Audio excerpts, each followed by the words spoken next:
premier souvenir, c'est-à-dire le vélo, cette indépendance, partir de chez soi pour découvrir la nature, cette liberté.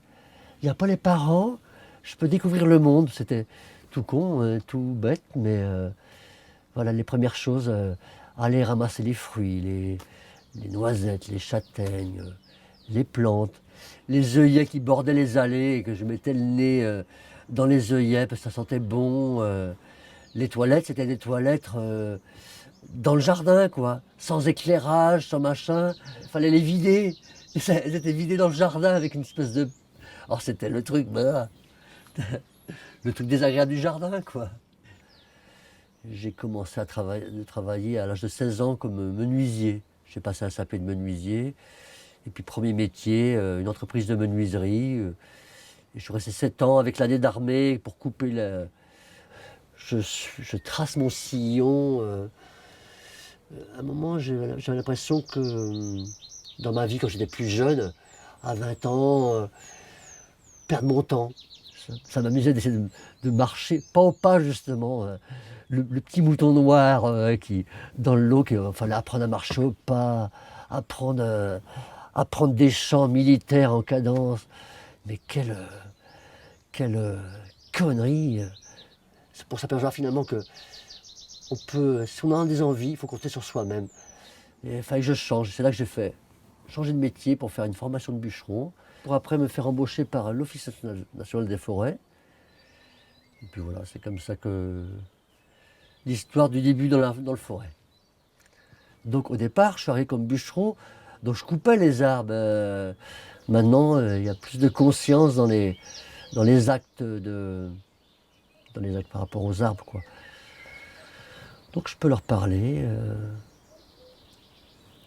Oui, j'ai fait un canard ce matin. Je t'aime. Et moi, j'ai pas la notion de propriété dans cette vie. Je ne serai pas propriétaire pour l'instant. Je reste qu'un cultivateur de la terre. C'est un tilleul. C'est ma vie. J'adore ça, les arbres. Et vous avez planté des arbres et puis vous y repassez pas forcément, mais l'arbre, lui, fait sa vie pendant que vous faites autre chose. Et donc, j'ai un ami qui m'a donné un surnom que j'aime bien. C'est Bernarbre. Et il y a des moments charnières dans la vie où craque le début de l'aventure de cette forêt. Et c'était il y a 26 ans. Mon deuxième enfant naissait, j'ai pris congé parental. Ça se faisait pas trop à l'époque, hein. Le week-end, mon épouse était là, je pars, on va un peu de travail, j'ai des arbres. Je suis pas quelqu'un de peureux dans l'ensemble, mais il y a une chose qui m'a fait peur. Un incendie dont j'étais responsable. Le 22 février 2017, j'étais venu pour, en plein hiver, faire un petit feu. Bon, au début, pas trop de vent. L'endroit était déjà en plus brûlé par un feu que j'avais fait 8-10 jours avant. Donc il y avait l'endroit brûlé. Oh, j'ai pris une poignée d'herbes. Tiens, je vais brûler quelques herbes là. Et là, j'ai halluciné. Comme ça s'est emballé. Le vent s'est levé. Et d'un coup, ça a été un peu... oh, mais ça part, vite que j'ai des outils. Ça... Et puis j'étais en bas, mon portable était ici. Le coup de panique, le coup de... Alors là c'était la folie. C'était la folie pour moi, c'était la catastrophe. Ça commençait à partir. J'essaie d'éteindre là, mais pourtant, malgré le petit coin, ça m'a gagné à droite, à gauche. C'était le cauchemar d'un coup. Et merde, t'as pas amené un bidon d'eau juste.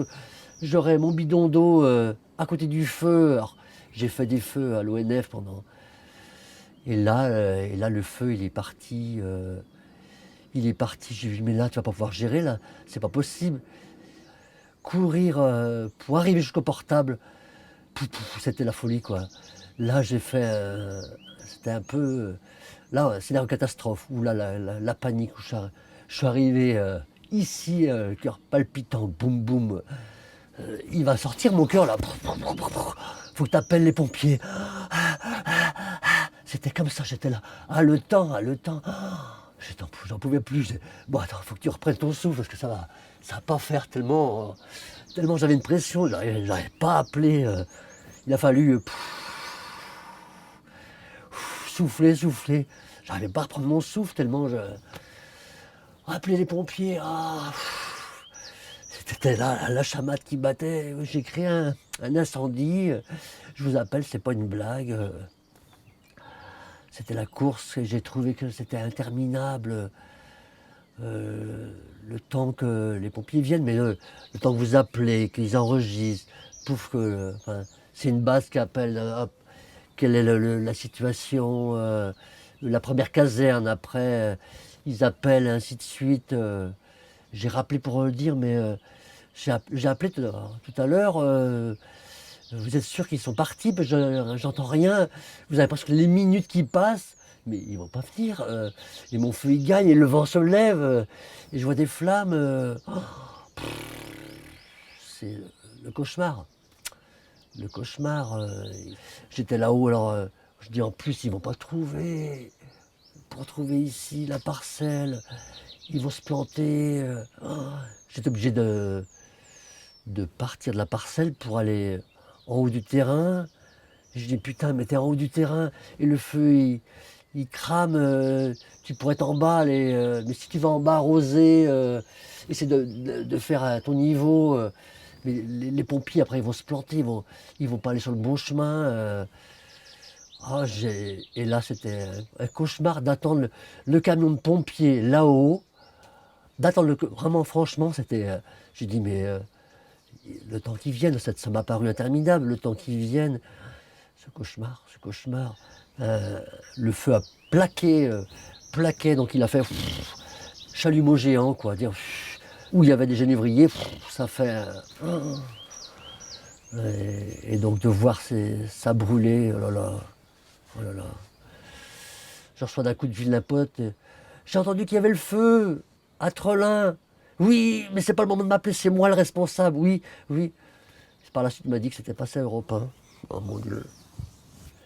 Je crois que après les pertes d'êtres chers tout au long de ma vie, les choses, pour moi qui est un amoureux de la nature, de cet endroit que je bosse depuis 26 ans, sacrilège, t'as mis le feu à la forêt que tu aimes, qui n'est pas à toi en plus, tu as mis le feu, et là, tous ces pompiers qu'il y avait partout. Ouais, un traumatisme, je vois ce que ça peut être maintenant, un traumatisme. C'est que vous y pensez tout le temps. Vous êtes chez vous, loin de là, et les images qui vous reviennent, c'est l'incendie. Et ben, je ne vais pas me laisser abattre, je ne suis pas de tempérament. Donc alors là, j'ai la foi qui dépasse les montagnes, donc faut me voir crapahuter ici, ceux qui me connaissent. Je cours comme un petit lapin avec ma pioche. Et je reboise, et je reboise, et je reboise. En toute modestie, en simplicité, je suis quelqu'un avec la pioche, faut me suivre quoi. Pour planter des arbres, là la pioche ici, je l'utilise beaucoup pour faire des terrassements. J'avais un père terrassier, ça me fait pas peur, la pioche, je peux en faire. Et je me suis surpris des moments à avoir une énergie. T'as déplacé ça, malgré ma constitution menue, tout frêle. Je suis pas magicien, mais un peu peut-être.